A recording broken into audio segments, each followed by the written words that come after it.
بسم اللہ الرحمن الرحیم۔ شروع کرتا ہوں اللہ کے نام جو بڑا مہربان اور نہایت رحم والا ہے۔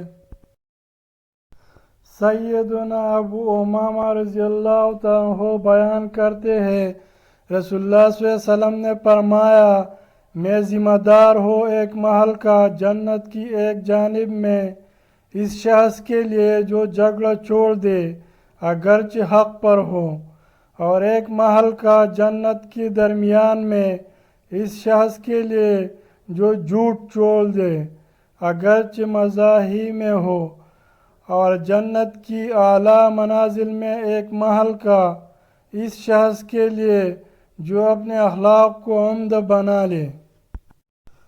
جناب عبد الرحمن بن ابو بکر اپنے والد سے روایت کرتے ہیں کہ ایک شخص نے نبی علیہ السلام کی موجودگی میں دوسری کی تعریف کی تو آپ صلی اللہ علیہ وسلم نے اس سے فرمایا، تو نے اپنے ساتھی کی گردن کاٹ دی۔